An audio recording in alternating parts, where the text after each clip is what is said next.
आज हम बताने वाले हैं नकारात्मक ऊर्जा के बारे में, जिसको कहते हैं निगेटिव एनर्जी। लोग कहते हैं ना, मेरे ऊपर नकारात्मक ऊर्जा का चक्कर है, निगेटिव एनर्जी है, मुझे नजर लग जाती है। आखिर क्या होती है ये नकारात्मक ऊर्जा? देखिए, हर व्यक्ति से और हर वस्तु से उसके स्वभाव के हिसाब से तरंगे निकलती रहती हैं।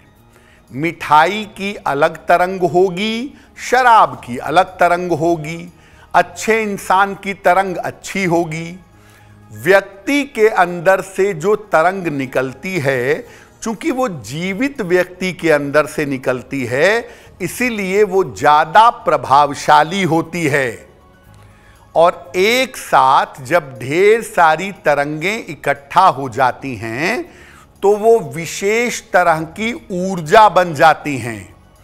तरंगें वस्तुओं से भी इकट्ठा होंगी, व्यक्तियों से भी इकट्ठा होंगी, और जब इकट्ठा होंगी तो वो ऊर्जा बन जाएंगी। जैसे देखिए, मंदिर में हर व्यक्ति शुभ बात सोच के पवित्र मन से जाता है, तो मंदिर में जो तरंगें होती हैं वो पवित्र होती हैं, शुभ हो जाती हैं। अच्छे संस्कारों वाले व्यक्ति की ऊर्जा तरंग सकारात्मक होती है। खराब संस्कार वाले व्यक्ति की ऊर्जा और तरंग नकारात्मक होती है। ये नकारात्मक ऊर्जा और निगेटिव तरंग क्या करती है? हमारे और हमारे प्रगति के बीच में आ जाती है और सब कुछ रोक देती है। जिन घरों में, जिन स्थानों पर निगेटिव एनर्जी ज्यादा होगी, नकारात्मक तरंगें ज्यादा होंगी, वहां पर प्रगति कर पाना, तरक्की कर पाना कठिन होगा। आप ये सोच रहे होंगे कि मेरे घर में निगेटिव एनर्जी है या नहीं है, मेरे घर में नकारात्मक ऊर्जा है या नहीं है, कैसे जाने? बहुत आसान है। आप जान सकते हैं कि आपके घर में नकारात्मक ऊर्जा है या नहीं है। अगर आपके घर में मीठी चीजें खुली रहती हैं, मिठाई खुली रख दीजिए, चीनी खुली रख दीजिए, और अगर उसमें चींटियां नहीं लगती हैं, तो आप समझिए निगेटिव एनर्जी है, क्योंकि निगेटिव एनर्जी चींटियों को जल्दी महसूस होती है। इसीलिए अगर आपके घर में मिठाई में, किसी चीज में चींटियां कभी आती ही नहीं हैं, तो इसका मतलब यह है घर में निगेटिव एनर्जी बहुत है। बार बार आप लगाते हैं अपने घर में तुलसी का पौधा और वो बार बार सूख जाता है, तो क्या करें? कैसे समझें? इसका मतलब यह है कि निगेटिव एनर्जी इतनी ज्यादा है कि इतनी पॉजिटिव एनर्जी वाला पौधा भी सूख जाता है। अगर घर में काफी पैसा बीमारियों में और दवाइयों में खर्च होता है, तो इसका मतलब नकारात्मक ऊर्जा ज्यादा है। थोड़ा बहुत तो देखिए, किसी भी घर में बीमारी में पैसा खर्च होता है, लेकिन आप कमाते हैं 100 रुपया, 50 रुपया बीमारियों में ही जाता है। बच्चा बीमार, पत्नी बीमार, स्वयं बीमार, माता पिता बीमार, सबकी दवाइयां चल रही हैं, तो निगेटिव एनर्जी ज्यादा है। आप बार बार अपने घर को ठीक करवाते हैं, लेकिन आपके घर की दीवारों पर सीलन आ जाती है। एक तो सीलन जहां आएगी वहां निगेटिव एनर्जी खुद ही आ जाएगी, या जहां निगेटिव एनर्जी होगी वहां पर घर में, कमरे में, छत पर सीलन आना निश्चित होता है।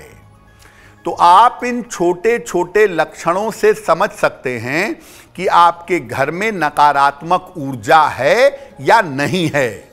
और अगर नकारात्मक ऊर्जा है तो उसे दूर कैसे करें, इस पर बात करेंगे।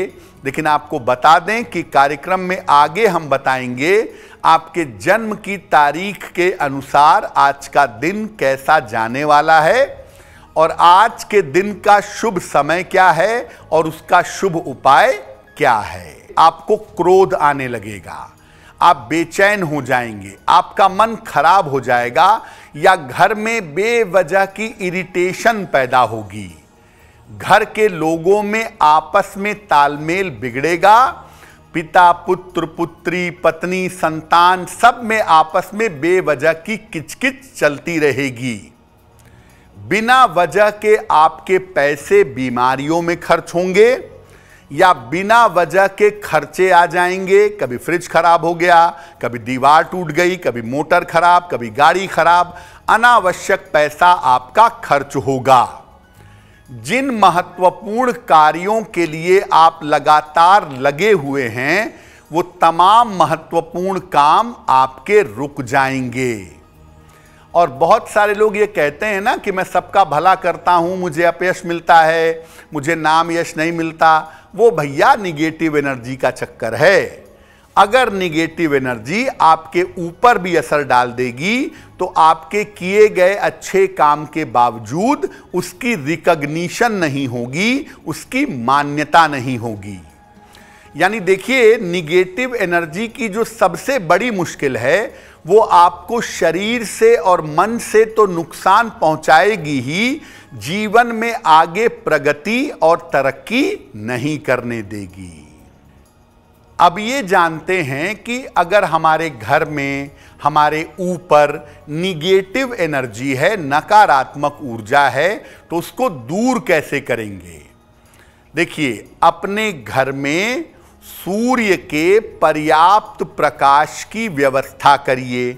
शीशा लगाकर, खिड़की निकालकर, दरवाजों से, जैसे भी संभव हो, सूर्य का पर्याप्त प्रकाश आपके घर में आए तो बहुत अच्छा होगा।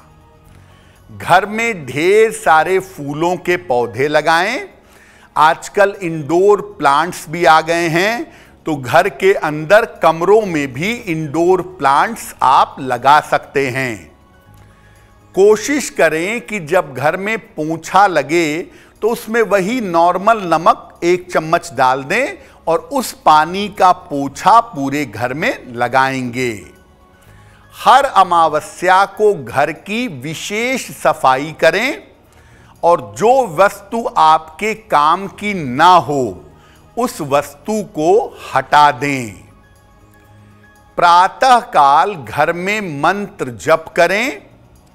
मंत्र जप नहीं कर सकते तो कम से कम बोल बोल कर हनुमान चालीसा ही पढ़िए अपने घर में सुबह साफ सफाई के बाद, और 3 बार शंख बजाइए।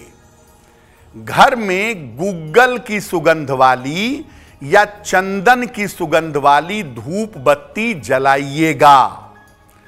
अगर आपके घर में सफाई पर्याप्त हो, फालतू सामान आप इकट्ठा करके न रखें, घर में सुगंधित धूप बत्ती जलती रहे और आप नियमित रूप से भगवान की पूजा करते रहें, कितने भी नकारात्मक लोग आपके घर में आ जाएं, आपके घर में निगेटिव एनर्जी नहीं आएगी। अगर आप मुझसे जुड़ करके अपनी समस्याओं का समाधान चाहते हैं और चाहते हैं कि आपकी समस्याओं को ज्योतिष के माध्यम से सुलझाया जाए, तो आप हमसे संपर्क कर सकते हैं, जुड़ सकते हैं एस्ट्रो तक पर।